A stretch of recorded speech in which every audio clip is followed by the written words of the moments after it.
तो correct use of preposition part number 2 में आपका फिर से स्वागत। तो देखिए आप 3 प्रीपोजिशन आपके साथ लेके चल रहा हूं, अंडर, बीनीथ, बिलो। अंडर माने नीचे, बीनीथ माने नीचे और बिलो माने नीचे। इन तीनों प्रीपोजिशन का अर्थ नीचे होता है, लेकिन ये यूज में अलग अलग होते हैं। ये यूज में बिल्कुल अलग अलग होते हैं। हम आपको बता रहे हैं कि यूज में कैसे अलग होते हैं, क्योंकि अंडर माने भी नीचे, बीनीथ माने भी नीचे और बिलो माने भी नीचे। हम आपको समझा रहे हैं, बच्चे ध्यान देंगे। अंडर ये नीचे के अर्थ में अंदर प्लेस लेता हूं, अंदर प्लेस लेता हूं, अर्थात अंदर स्थान लेता है। नीचे के अर्थ में अंदर स्थान लेता है और बीनीथ ये भी प्लेस लेता है, लेकिन बच्चे ध्यान देंगे, लेकिन इसका प्रयोग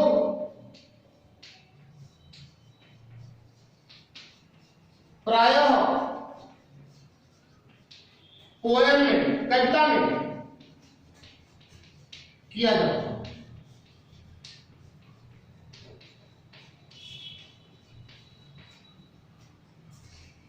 अंडर माने नीचे, बीनीथ माने नीचे और बिलो माने नीचे।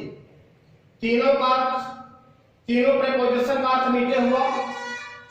हम आपको अंदर के विषय पढ़ा रहे हैं।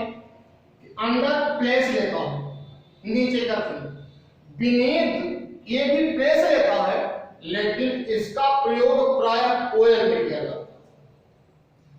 और बिलो, अभी हम सामूहिक युक्त पढ़ा रहे हैं, अंडर, बीनीथ, बिलो का सामूहिक युक्त पढ़ा रहे हैं।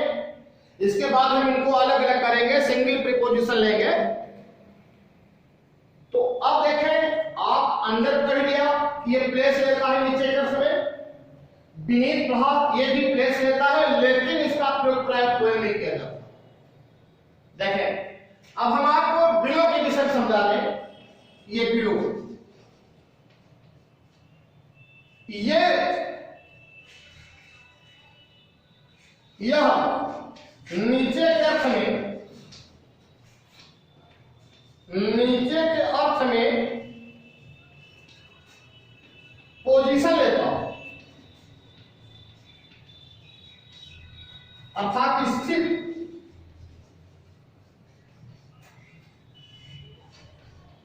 ध्यान देंगे, स्थित लेता हूं। तो तीनों आपको समझ में आ गया होगा। अंडर माने नीचे, बीनीथ माने नीचे, बिलो माने नीचे। अंडर प्लेस लेता है, स्थान लेता है, बीनीथ भी स्थान लेता है, लेकिन इसका प्रयोग प्रायः पोएम में किया जाता है।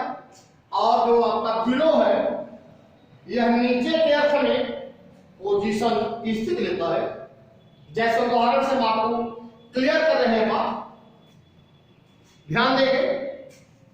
जैसे पहला उदाहरण, a lion is sitting, Khalistan और ट्री।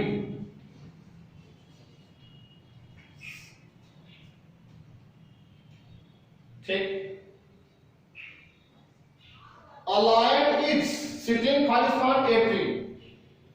फिर लिखा मैंने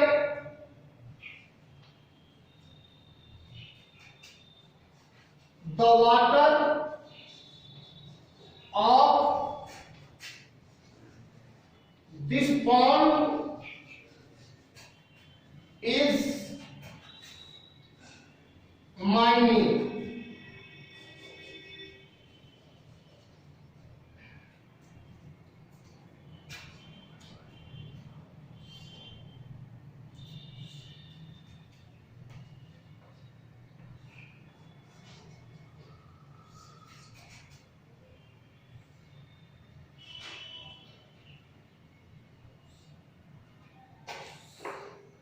ध्यान देंगे बच्चे, जैसे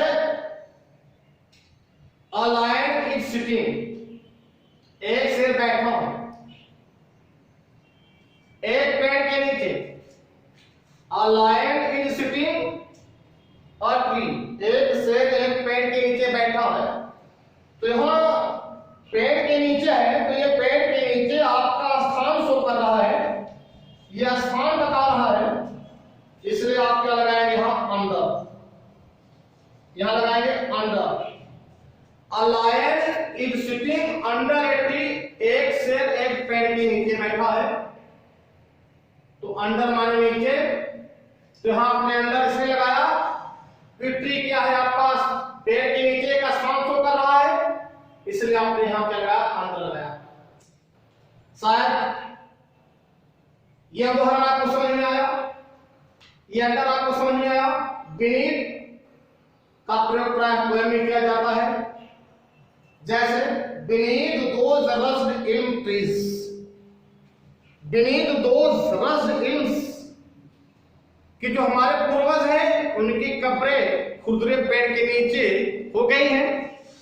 ये पोएम की लाइन है, from an elegy written in a country churchyard, उसमें बीनीथ शब्द आया है, तो ये कविता है बीनीथ दोज रस्ड इल्म्स, तो यहां बीनीथ शब्द आया है, ये पोएम की लाइन है, ये भी स्थान के लिए होता है। आप देखें, जैसे the water of this pond, इस तालाब का पानी, the water of this pond, इस तालाब का पानी इज है, माई इज मेरे घुटनों।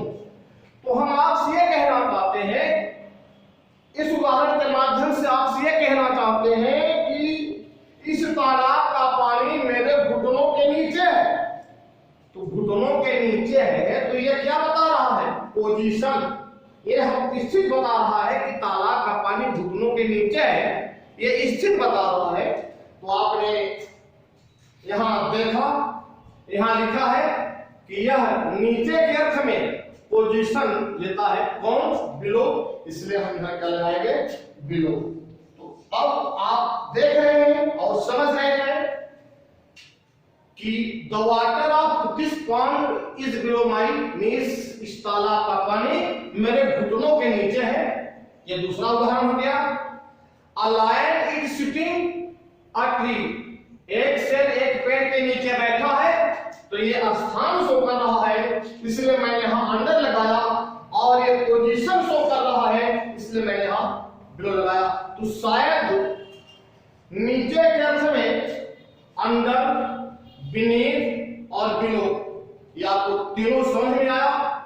और हम आपसे उम्मीद करेंगे कि चैनल को लाइक करेंगे, सब्सक्राइब करेंगे, शेयर करेंगे, ताकि ये सारी बातें आप सबके बीच में पहुंचे। अब हम आपको ये बताने जा रहे हैं, अभी आपने अंदर, बीनीथ और बिलो पढ़ा और तीनों के अर्थ को समझा। अब हम इसी करेंगे, दो और उठा रहे हैं, ध्यान देंगे आप।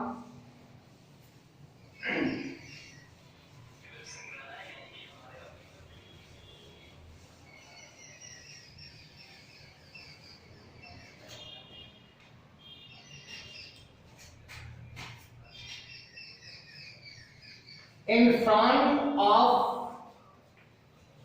or before, ध्यान दें, ये दो प्रपोजिशन है, इन फ्रंट ऑफ और बिफोर। ये सामने का अर्थ बताते हैं।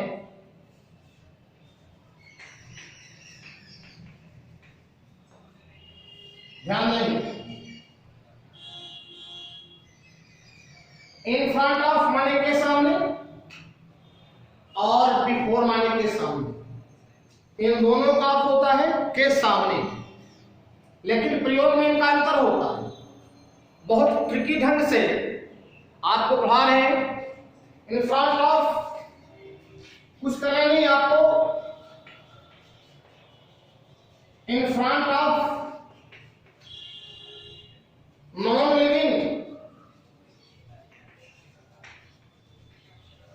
लिविंग ऑब्जेक्ट लेता है, नॉन लिविंग ऑब्जेक्ट मीन्स निर्जीव।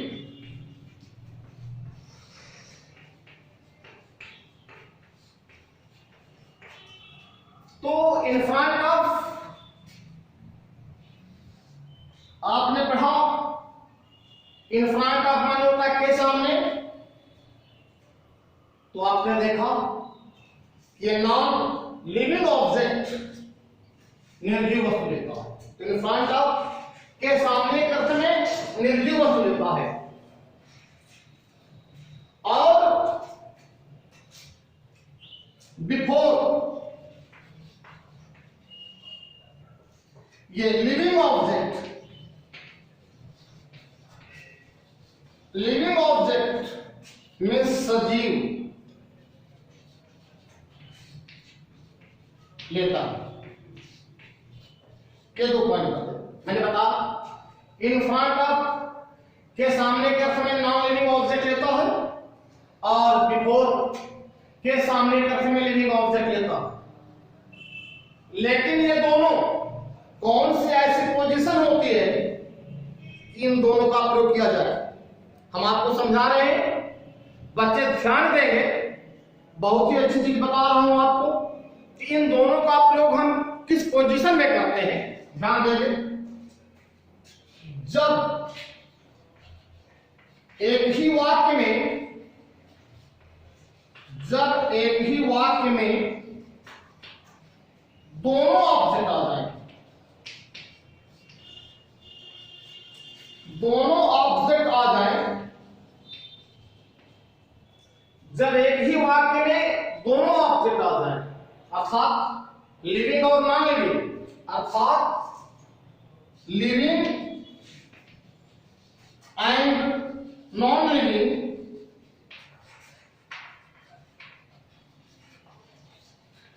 ध्यान देंगे ये बात हुई। हम आपको ये बता रहे हैं कि इन फ्रंट ऑफ और बिफोर ये दो प्रीपोजिशन होते हैं जिसका अर्थ होता है के सामने। इन दोनों का प्रयोग हम कब कर सकते हैं? साथ में, दोनों में से करना है जब एक ही वाक्य में दोनों ऑब्जेक्ट आ जाए, अर्थात लिविंग ऑब्जेक्ट भी रहे, नॉन लिविंग ऑब्जेक्ट भी रहे, तो इसमें से चाहे आप इन फ्रंट ऑफ कर दीजिए चाहे बिफोर लगा दे, कोई दिक्कत नहीं है। जैसे अब हम आपको समझा रहे हैं, there is a beautiful garden, there is a beautiful garden, the Taj Mahal. एक उदाहरण यह है, there is a beautiful garden, Khalistan, the Taj Mahal. फिर लिख रहा हूं, यह पहला उदाहरण है। दूसरा उदाहरण समझे, मोहन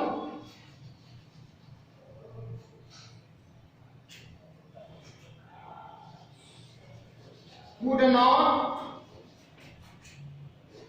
speak me, यह हो गया।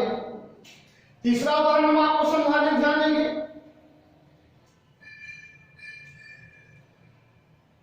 Gita is standing, Gita is standing मी,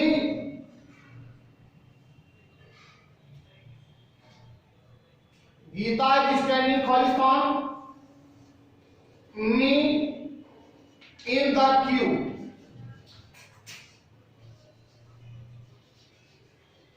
ध्यान दें। तो फिर से आए हम आपको समझाते हैं, इन फ्रंट ऑफ माने के सामने और बिफोर माने के सामने। तो इन front of non living object लेता है अर्थात निर्जीव वस्तु लेता है, और बिफोर लिविंग ऑब्जेक्ट अर्थात सजीव लेता है। लेकिन इन दोनों का प्रयोग कब हो सकता है? जब एक ही वाक्य में दोनों ऑब्जेक्ट आ जाए, living and non living object आ जाए, तो चाहे आप इन फ्रंट ऑफ या बिफोर में से कोई एक भर सकते हैं। देखें, there is a beautiful garden Khalistan का ताजमहल, ताजमहल के सामने एक सुंदर बगीचा है। तो देख रहे हैं आपके सामने कैसे लगाना है। तो ताजमहल आपका ये नॉन लिविंग ऑब्जेक्ट है, ये नॉन लिविंग ऑब्जेक्ट है। इधर गार्डन भी नॉन लिविंग ऑब्जेक्ट है और के सामने कथने करना है, इसलिए हम बड़े प्यार से बड़े मोहब्बत से यह क्या लगाएंगे, इन फ्रंट ऑफ। ये हो गया there is a beautiful garden in front of the Taj Mahal, Taj Mahal के सामने सुंदर बगीचा। तो शायद इस फ्रंट ऑफ आपको समझ में आया, ये डन हो गया। देखिए Mohan could not speak, Mohan नहीं बोल सका, Mohan could not speak, Mohan नहीं बोल सका, मी मेरे सामने। तो यहां देख रहे हैं मी क्या है, लिविंग ऑब्जेक्ट है, और यहां मोहन भी लिविंग ऑब्जेक्ट है। तो सजीव ऑब्जेक्ट जो होता है वो क्या लेता है, बिफोर। इसलिए मैंने यहां लिख दिया, भर दिया बिफोर। ध्यान देंगे ये हुआ बिफोर। तो Mohan could not speak before me, Mohan मेरे सामने नहीं बोल सकते। यहां बिफोर लगाया क्योंकि यहां क्या है, लिविंग ऑब्जेक्ट है और मोहन भी लिविंग ऑब्जेक्ट है। इन फ्रंट ऑफ रह गया क्योंकि गार्डन भी नॉन लिविंग ऑब्जेक्ट है और द ताजमहल भी नॉन लिविंग ऑब्जेक्ट है। अब एक पॉइंट और है, जब एक ही वाक्य में दोनों ऑब्जेक्ट आ जाए, living and non living object आ जाए, तो इसमें से चाहे आप इन फ्रंट ऑफ रख दें चाहे बिफोर रख दें। जैसे गीता इज स्टैंडिंग, गीता खड़ी है, मी मेरे सामने, इन द क्यू पंक्ति, गीता मेरे सामने कतार में खड़ी है, विरोध में अपोजिट डायरेक्शन में खड़ी है। तो यहां मी क्या है, लिविंग ऑब्जेक्ट है। ध्यान देंगे बच्चे, यहां मी क्या है, लिविंग ऑब्जेक्ट है और क्यू क्या है, नॉन लिविंग ऑब्जेक्ट है। इसलिए आप इसमें चाहे फ्रंट ऑफ भर दीजिए चाहे बिफोर भर दीजिए। तो जब हम भरेंगे तो ये हो जाएगा गीता स्टैंडिंग,